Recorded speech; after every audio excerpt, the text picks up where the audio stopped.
Hello guys, welcome to Tech Tricks tutorial. In today's video, I will show you how to make photo stickers in Canva. First, open canva.com on your browser. Click on Create a Design and set the dimensions to 1800 by 1800 pixels. Next, upload the image you want to turn into a sticker by clicking on the Uploads button and selecting your image. Once your image is uploaded, click on it and then click on Edit Image. Select Background Remover to remove the background from your image, or you can use any other free background remover tool. Now go to Shadows, select Glow and click on the glow effect. To customize it, adjust the size to 9, set the transparency to 100 and set the blur to 0.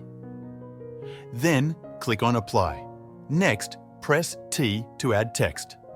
Type the text you want to include on your sticker. Now, select your text and go to Effects. Click on Splice and adjust the settings to create a whiteboard outline around the text.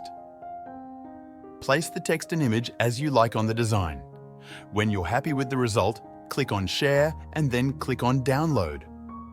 Make sure to check the box for transparent background and then click on Download. Now you have your image sticker ready to use. Thanks for watching this tutorial. If you found this video helpful, please like and subscribe to our channel for more tech tips and tutorials.